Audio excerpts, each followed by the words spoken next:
Bonjour mes amis, bonjour ma famille, bonjour au nom puissant et précieux de Jésus-Christ.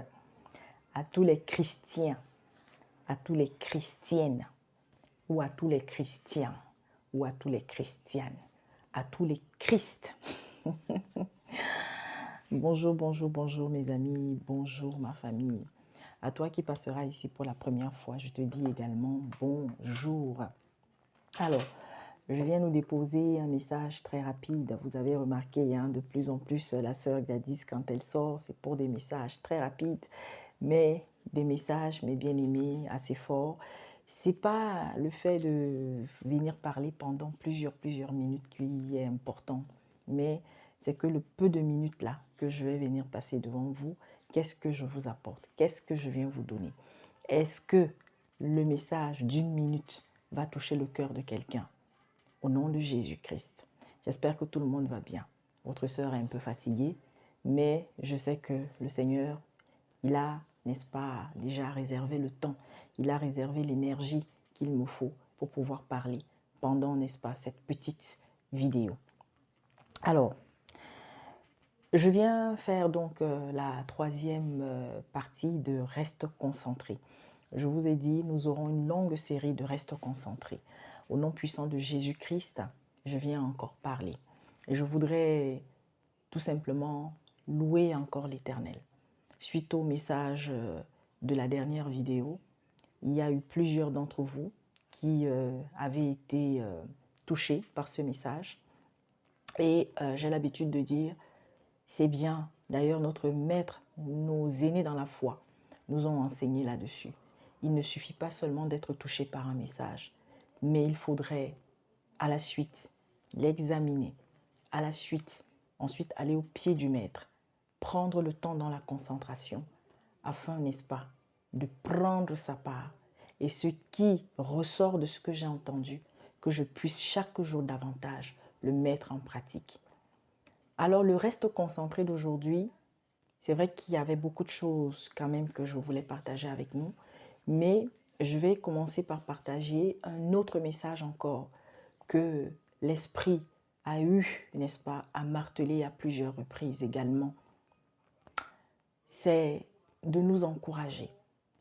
Alors, il y a 2 jours, je crois que c'est, oui, 2 jours, parce que si je compte la nuit d'avant-hier et la nuit, voilà, je recevais encore ce message. C'était celui de venir sonner encore cette petite trompette parmi les fils de Christ. Et toi qui entendras ce message, ne le garde pas pour toi. Le Seigneur nous invite à ne pas nous laisser entraîner par le sommeil. Beaucoup en ce moment sont fatigués.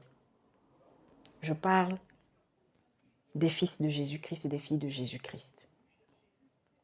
Je parle de ceux entre parenthèses, nous qui nous appelons chrétiens. Beaucoup sont en train de dormir en ce moment. Alors pour diverses raisons, il y en a qui traversent des moments difficiles, il y en a qui sont découragés. Il y en a qui se demandent, est-ce que le Seigneur même entend ma prière?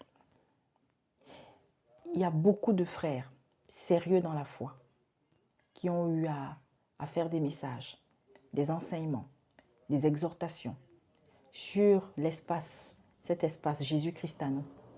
J'ai l'habitude de vous déposer des enseignements, des interpellations que des frères sérieux nous donnent. Il suffit d'aller. Peut-être si c'est la première fois que tu passes ici, défile sur la chaîne et tu verras un certain nombre de messages. Il y a par exemple, depuis quelque temps, je partage les enseignements du frère Gérard Gault. Mais pour ceux qui sont anciens sur cette page, il y a d'autres frères. Vous pouvez aussi aller sur leur espace et vous trouverez un message qui vous fera du bien. Alors, mes bien-aimés, ne dormez pas. Et ce que j'ai surtout reçu très fortement, c'est que nous sommes invités plus que jamais à rester éveillés, c'est-à-dire à être dans l'intercession de façon récurrente comme jamais. Intercession, c'est vrai pour notre famille, pour nos proches, pour ceux qui nous entourent, notre voisinage, et même pour ceux qui ne nous aiment pas. J'ai déjà eu à faire plusieurs vidéos dans lesquelles j'ai eu à donner ce message concernant les enfants. Ne lâchez pas. Continuez de prier pour vos enfants, pour les enfants de vos frères, de vos sœurs, pour les enfants de vos collègues, pour les enfants du monde entier, afin que chaque jour, à travers le monde, pas seulement dans votre famille, pas seulement dans votre entourage, mais quelque part à travers le monde, qu'il y ait la vie d'un enfant qui soit, n'est-ce pas, protégé, qu'il y ait la vie d'un enfant qui soit préservé, qu'il y ait la vie d'un enfant qui, n'est-ce pas, soit environné de la lumière de Dieu. Intercédons. Mais bien aimés, allons dans des programmes. Si dans le programme dans lequel vous allez partir, organisé par un pasteur, organisé par un serviteur, quelqu'un qui se présente comme serviteur, si vous avez la conviction que c'est un serviteur, c'est bien. Aller dans des veillées de prière, c'est très bien. Mais chaque jour, davantage, un serviteur, un enfant de Jésus-Christ est appelé à avoir ces temps d'intimité. Voilà pourquoi vous avez reçu le dernier message. Les temps d'intimité, les temps de prière, les temps de conversation. Ma famille, que tu sois en train de marcher, que tu sois à ton lieu de travail, que tu sois chez toi, que tu sois même en pleine foule, au milieu d'une foule, à tout moment, le Saint-Esprit peut te pousser à avoir un temps d'intimité avec Dieu. Et vous savez, les forces qui dominent dans ce monde sont en pleine effervescence, sont en plein mouvement. Mais bien aimé, dans les mondes obscurs, il y a tellement de choses qui sont en train de se passer en ce moment. Voilà pourquoi nous assistons à une montée en puissance de la méchanceté, des drames, des catastrophes.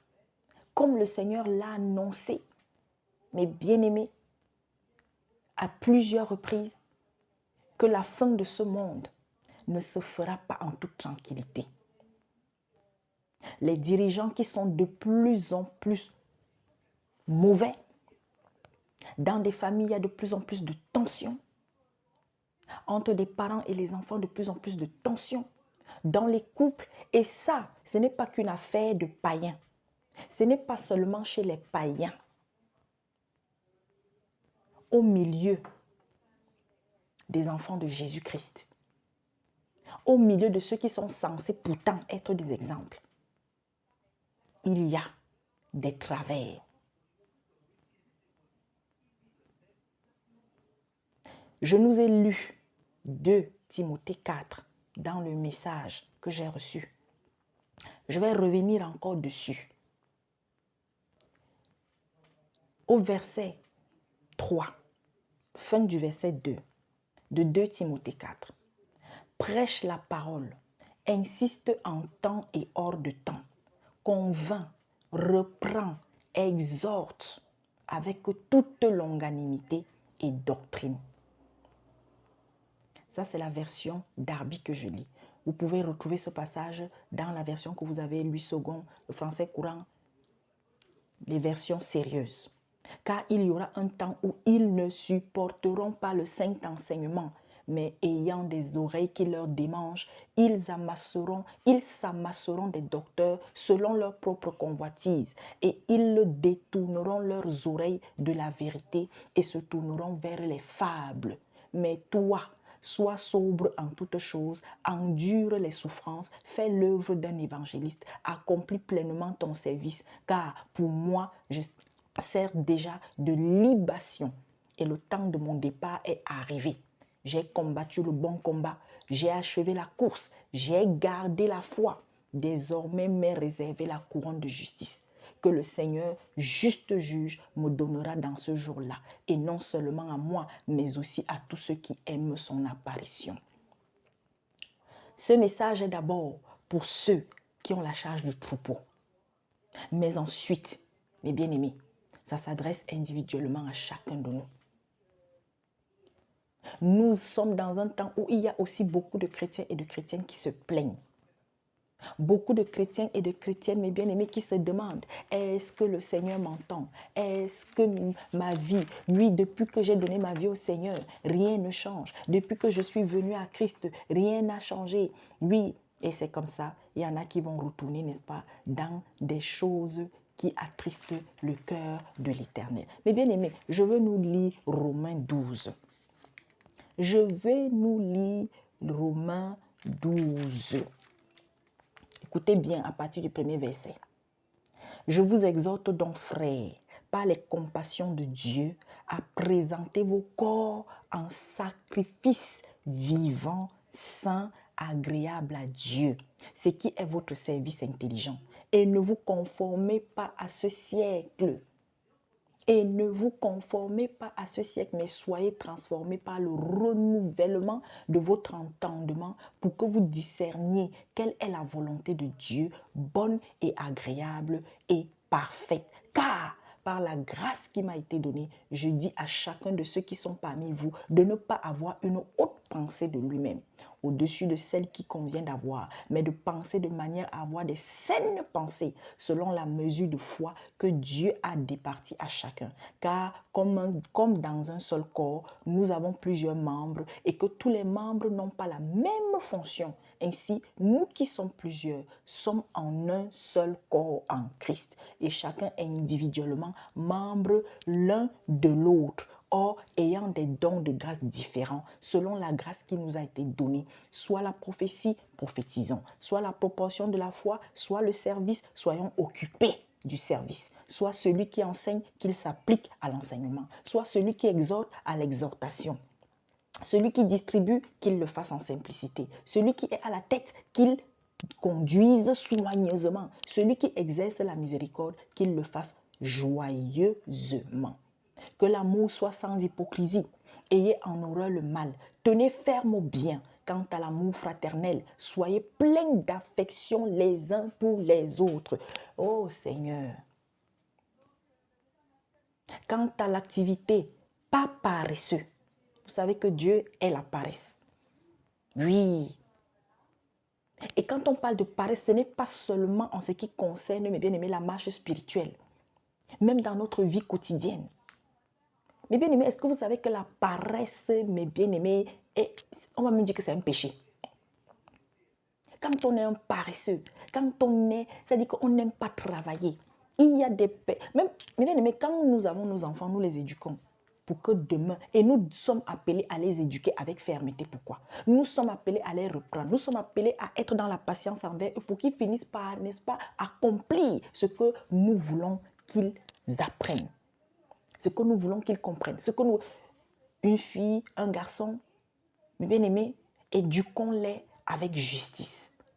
Ce n'est pas parce que ton enfant, l'autre est un garçon, alors il n'a pas le droit de se lever pour balayer la maison. Et ce n'est que la fille que toi tu fais travailler.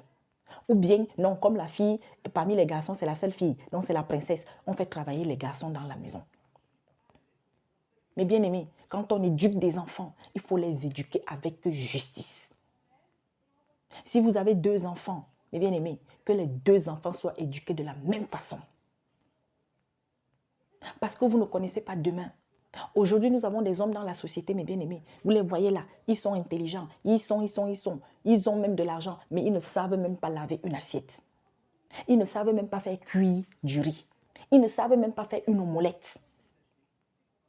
Et quand la femme tombe malade, la maison est sans ce dessus-dessous. Il y a des jeunes, il y a des femmes aujourd'hui, elles ne savent pas faire la sauce tomate, une simple petite sauce tomate.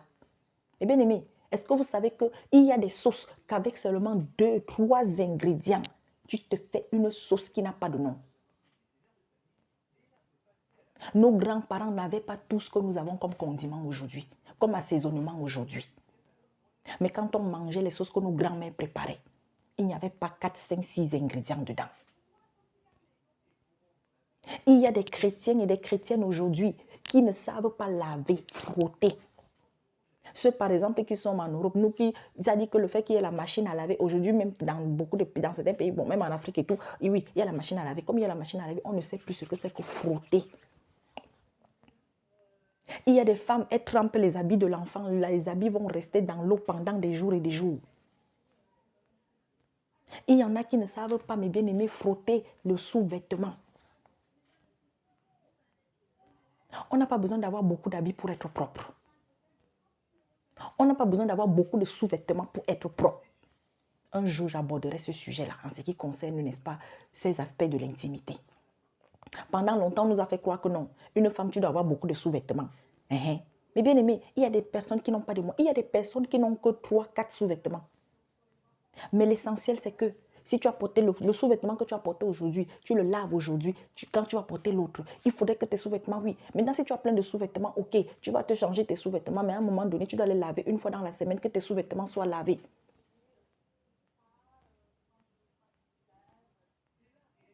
Il y a des personnes qui, vous allez entendre, on va vous dire que oui, vous savez, hein, il y a des gens, c'est-à-dire qu'ils ont les moyens de leur politique.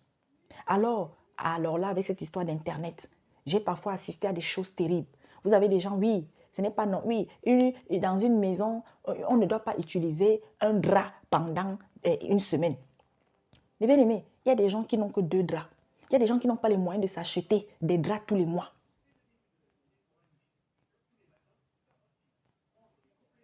Mais l'essentiel, c'est quoi? L'essentiel, c'est que oui, ton drap là, fais un effort. Fais un effort pour que dans le mois, tu puisses le changer au moins 1 à 2 fois. Oui, je suis désolée d'aller jusque-là. Il y a des gens qui n'ont pas les moyens, mes bien-aimés, d'avoir plusieurs draps. Il y a des gens qui n'ont pas 2 serviettes.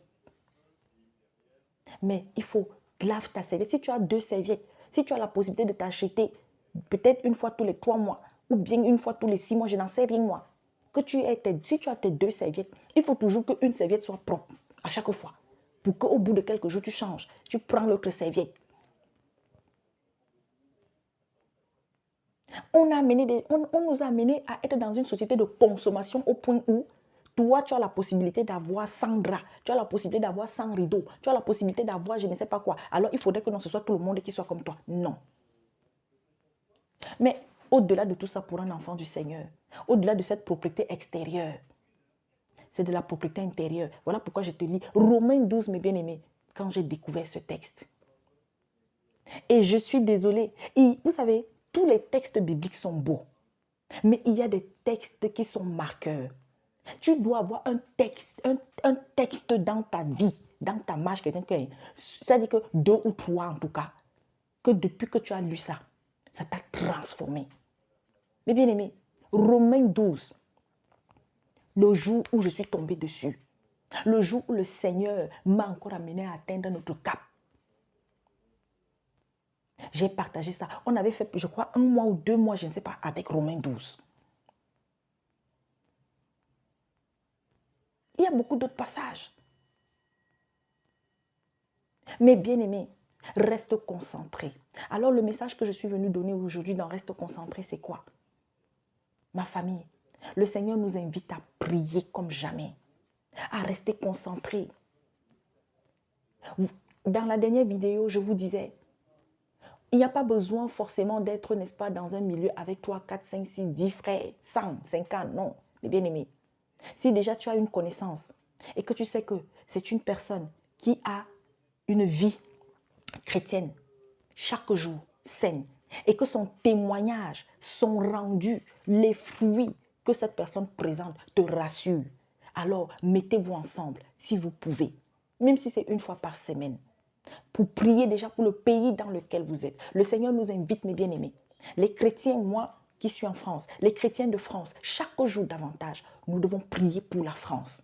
Mais bien aimé, il y a des choses, c'est-à-dire qu'il y a des choses qui vont arriver dans ce pays.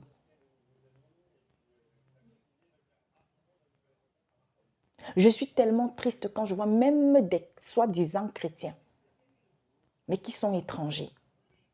Et qui, quand on voit sur la scène politique, aujourd'hui, l'image que la France a à l'extérieur, parce qu'il y a des gens qui ont travaillé négativement pendant des années, Et qu'aujourd'hui, oui, la France aujourd'hui est traitée de tout et de n'importe quoi sur le plan international. C'est une vérité. Et du coup, ça fait que tout le monde est embarqué dedans. Les politiques, des hommes d'affaires, des gens travaillant dans des services secrets par-ci par-là, beaucoup de gens pendant longtemps, et ça n'a pas commencé aujourd'hui, pendant des siècles, ont fait des choses terribles, abominables. Et les conséquences, cette génération, peut-être la prochaine, qui vont payer les pots cassés. Mais aujourd'hui, tout est en train d'être exposé. Pourquoi? Parce que Dieu est en train de vouloir appeler, par exemple, le peuple de France à se réveiller, à ouvrir les yeux. Vous savez, je bénis le nom de l'Éternel tous les jours de m'avoir amené à ne pas m'intéresser à ce qu'on appelle l'homme politique, au point d'en être esclave, au point de devoir mourir pour un homme politique. Mais bien aimé, que vous le vouliez ou pas, le politique qui ne mettra pas Dieu au devant, sachez que c'est son propre intérêt au final qu'il est toujours et qu'il sera toujours en train de voir. Rares sont les politiques, rares sont les hommes et les femmes qui sont morts pour leur patrie, pour leur nation. Beaucoup, c'est leur ventre. Beaucoup, ce sont les intérêts. Alors j'étais en train de dire, nous devons prier, étrangers de France, qui avons, n'est-ce pas, l'amour de Christ, prions pour ce pays. Beaucoup ont leurs enfants qui, grâce à ce qu'ils ont reçu dans ce pays, sont aujourd'hui des gens. Ce n'est pas tous ceux qui, venus, je ne sais pas comment on dit, de l'étranger, et qui n'ont pas pu ou qui ont refusé, n'est-ce pas, de profiter de ce que le système éducationnel, professionnel donnait afin que l'enfant puisse être quelqu'un de bien, comme on dit en parenthèse, demain. Il y en a malheureusement qui ont des parents qui ont trimé. Quand on voit aujourd'hui cette jeunesse qui préfère vendre de la drogue, qui préfère se prostituer, qui préfère être dans des gangs, qui préfère commettre des actes abominables, beaucoup de ces enfants-là, beaucoup de cette jeunesse-là ont des parents qui pourtant se sont pliés en quatre. Mais il y en a aussi qui ont eu des parents irresponsables. Mais est-ce pour autant qu'aujourd'hui, il y a des gens qui vont applaudir, il y a des gens qui vont dire que oui, oh oui, les Français là, oh oui, machin, oh oui, et c'est comme ça partout. L'esprit du nationalisme, comme on dit, l'esprit du rejet de l'autre ne fait que gagner des frontières, gagner des pays. Et aucun continent n'est épargné. Hein. Même en Afrique, la xénophobie est en train de gagner des cœurs. Et pourtant, nous sommes connus comme étant un peuple accueillant. Mais, en Afrique du Sud, il n'y a pas longtemps, on a vu des gens se lever, chasser des Africains, d'autres Africains. Les mêmes aujourd'hui s'élèvent pour venir dire que non, ils sont avec Ibrahim Traoré. Pourtant, il y a quelques mois, ce sont eux qui étaient au devant de ceux qui chassaient, qui disaient qu'il faut que les étrangers qui sont venus d'ailleurs partent de l'Afrique du Sud. Mais parce qu'on doit s'allier pour, n'est-ce pas, être contre le blanc, comme on dit. Et j'invite vraiment les chrétiens qui ont la crainte de Dieu à ne pas tomber dans ce genre de discussion. Ce monde va passer. Hein? Ce monde va passer. Alors en tant que chrétiens, restons concentrés. En tant qu'enfants de Dieu, restons concentrés. Ne rentrons pas dans ces micmacs-là, mais prenons de la hauteur. Prions, mes bien-aimés, dans chaque pays où nous nous trouvons. Si tu es en Chine, si tu es au Gabon, si tu es en Côte d'Ivoire, tu es aux Philippines, tu es à Dubaï, tu es au Maroc, tu es je ne sais pas où, et que tu as la crainte de l'Éternel. Prie pour la nation dans laquelle tu te trouves, le pays, les autorités du pays dans lequel tu te trouves. Intercède, pas seulement pour toi, pas seulement pour ta famille. Alors, je vais rapidement finir avec un point. Il y a encore beaucoup de chrétiens qui se demandent toujours, ou bien qui s'inquiètent, ou qui se disent, je prie, mais je ne vois rien. Je prie, je me demande si Dieu m'entend. Je prie, mais je ne sais pas, je n'entends pas la voix de Dieu. Mais bien aimé, je voudrais encore nous dire, tout est dans la Bible pour nous là. Je disais encore aux sœurs, lorsque chaque jour davantage, tu ne fais pas ce que le Seigneur attend de toi. Dis, je crois en Dieu, ça ne suffit pas. Dis, je fais mes prières de tous les jours, ça ne suffit pas. Dis, je vais rendre visite à tel, j'aide les gens là-bas, je fais ci là-bas, ça ne suffit pas. Vous savez ce que l'Éternel attend de celui-là qui dit croire en lui? C'est l'abandon total. L'abandon total chaque jour davantage. Se livrer tel que lui, il te voit. Et demander si on sait qu'on ne l'a pas. Mais bien aimé, quand on n'est pas quelqu'un d'humble, on le sait. Quand on est une personne qui n'accepte pas la critique, le reproche. Mais bien aimé, nous venons au Seigneur pour être transformés. Tu m'as entendu lire Romains 12, non? Au verset 2, il dit quoi? Mais soyez transformés par le renouvellement de votre entendement pour que vous discerniez quelle est la volonté de Dieu, bonne et agréable et parfaite.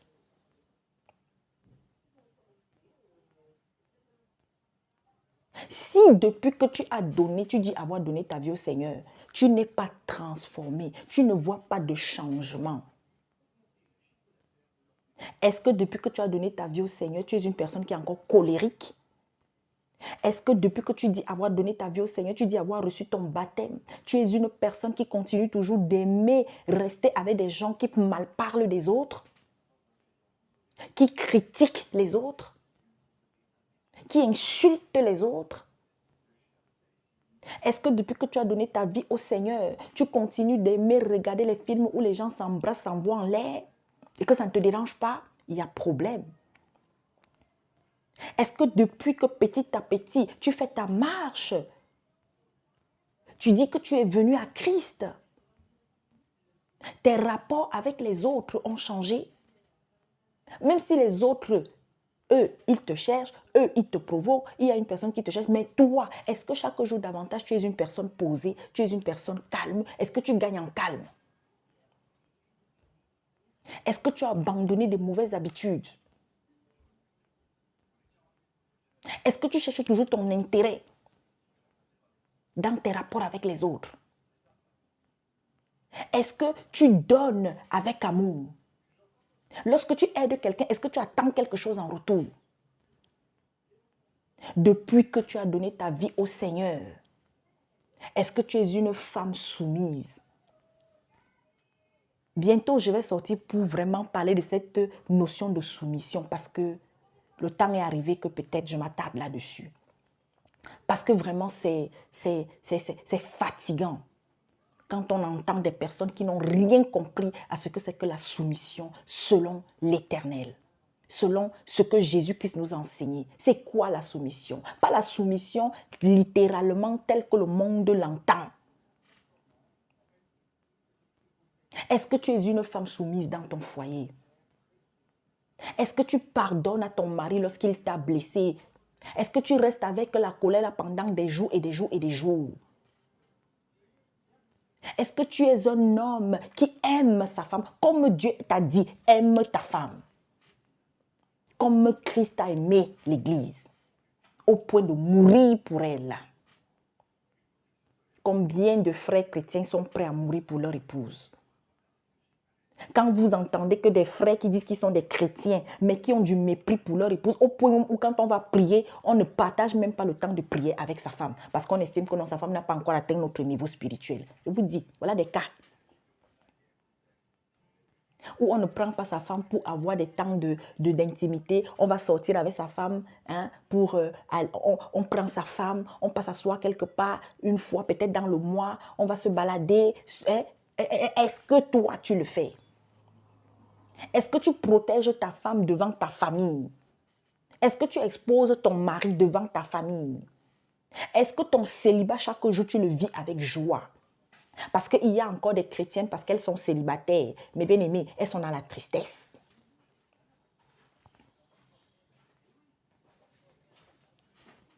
Tu dors?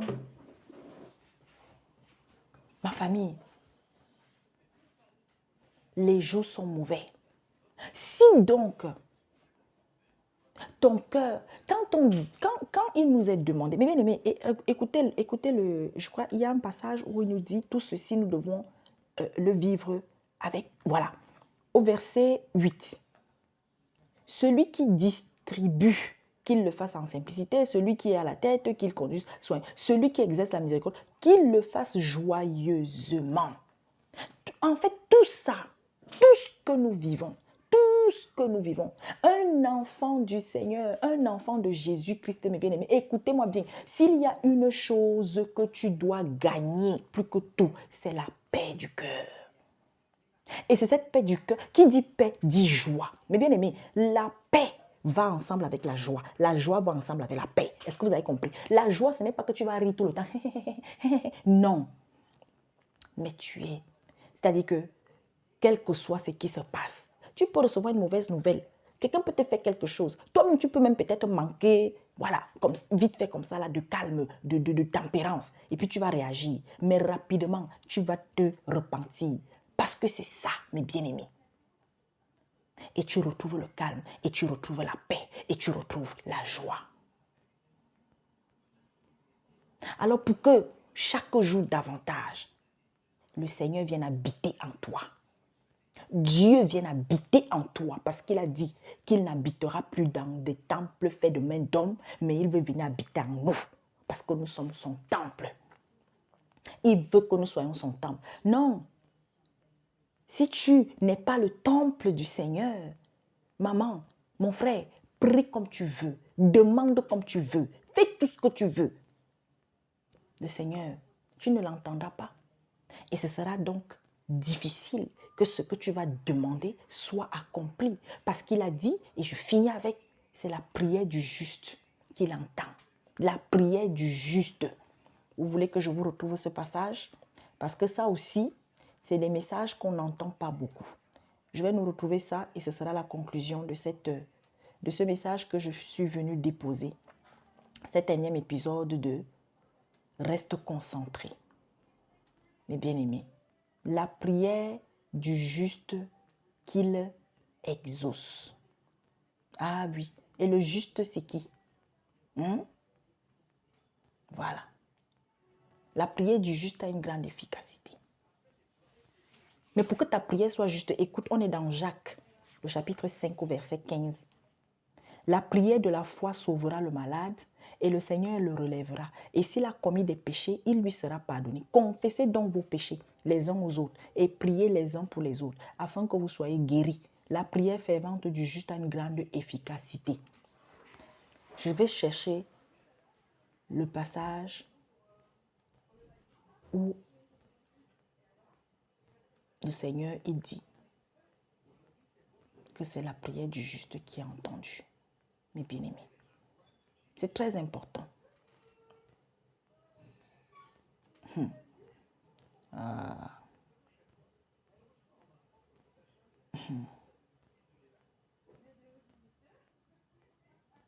Ah oui, voilà. Je vais nous lire dans ce passage. Je lis. Oh Seigneur Jésus-Christ. Vraiment les publicités là, ça nous fatigue.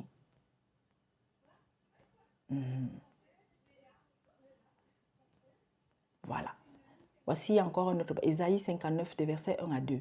Non, la main de l'Éternel n'est pas trop courte pour sauver, ni son oreille trop dure pour entendre, mais ce sont vos crimes qui mettent une séparation entre vous et votre Dieu. Ce sont vos péchés qui vous cachent sa face et qui l'empêchent de vous écouter.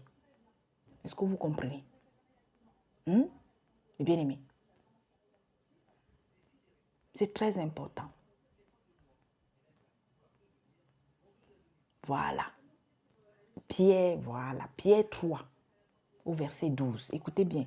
Car les yeux du Seigneur sont sur les justes et ses oreilles sont attentives à leurs prières. Pierre 3, au verset 12. Car les yeux du Seigneur sont sur les justes et ses oreilles sont attentives à leurs prières. Et c'est ainsi que j'achève dans cette vidéo. Reste concentré. Oui, peu importe les difficultés que tu rencontres en ce moment. Peu importe les obstacles. Oui, ça fait peut-être plusieurs années que tu as demandé une chose à l'Éternel. Et jusqu'à présent, cette chose ne s'est pas encore accomplie. Et il y a aussi quelque chose de très important que nous devons savoir. Lorsque nous demandons, lorsque nous prions, rassurons-nous que ce que nous avons demandé là est une chose juste aux yeux de l'Éternel. Comment? Est-ce que c'est une chose pour laquelle, mes bien-aimés, nous allons glorifier l'Éternel lorsque nous allons l'obtenir? Nous ne demandons pas la chose pour notre glorification, mais nous demandons la chose afin que non seulement nous puissions, n'est-ce pas, être en joie, mais que d'autres aussi puissent en bénéficier. C'est très important.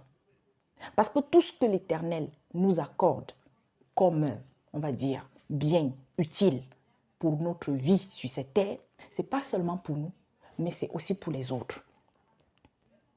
Ça, c'est important. Alors, lorsque je vais prier, lorsque je demande, que ce soit avec humilité. Et toujours, à la fin de ma prière, à la fin de ma demande, que ta volonté soit faite. Parce que je peux demander une chose, or ce que je demande là, papa, lui, il sait que ce n'est pas bon pour moi. Et il envoie souvent même des signaux pour nous montrer que ce que nous avons demandé là, ce n'est pas bon. Mais souvent, nous refusons d'entendre, nous refusons de voir. Alors soyons sages. Que l'Éternel Dieu Tout-Puissant nous fortifie. Prions, prions. Lisons notre Bible. Faisons nos recherches chaque jour davantage. Consolidons avec l'aide du Saint-Esprit notre intimité. Et le Seigneur t'a dit, hein, toi qui es connecté ici, toi qui as écouté le message, arrêtez d'assister aux prières qui sont diffusées en mondiovision.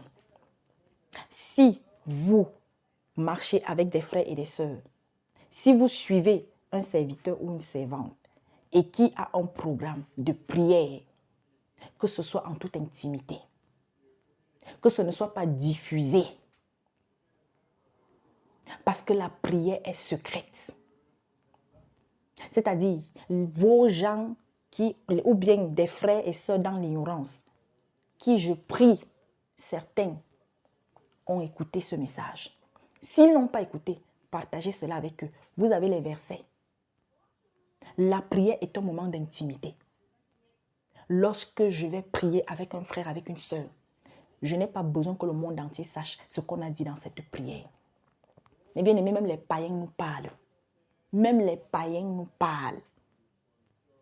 Lorsque quelqu'un va aller trouver, par exemple, un avocat, c'est tout le monde qui entend ce qu'il se dit avec l'avocat. Même quand l'affaire va même passer au tribunal, il y a même des choses que l'avocat même va susurrer à l'oreille du président du tribunal, du juge. Est-ce que vous savez ça? Ce n'est pas tout qu'on expose, même lors d'un procès. Il y a des choses qui restent cachées. À plus forte raison, nous. Les païens nous parlent. Mais nous ne comprenons pas. Alors tant pis pour ceux et celles qui vont continuer d'assister à ces programmes de prière qui passent en direct. Tant pis pour ceux qui vont continuer, n'est-ce pas, de suivre aussi d'autres charlatans spirituels qui exposent au sujet de prière. Ça, c'est votre problème.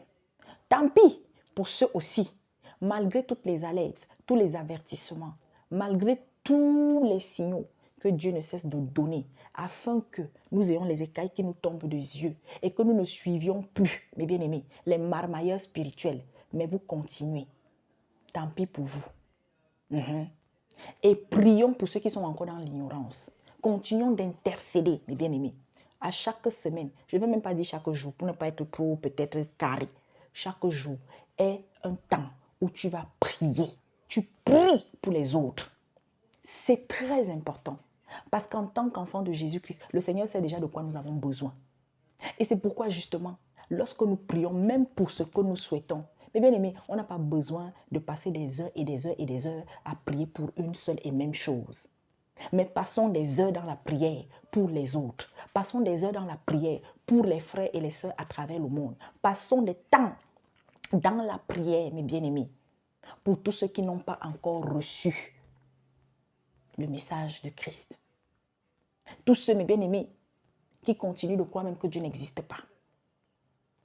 Parce que, mes bien-aimés, le Seigneur a soin de ses enfants. Il connaît nos besoins avant même qu'on ouvre la bouche. Mais ça ne veut pas dire que de temps en temps, lui-même il a dit qu'on rappelle sa mémoire. Ok? Allez, on est ensemble.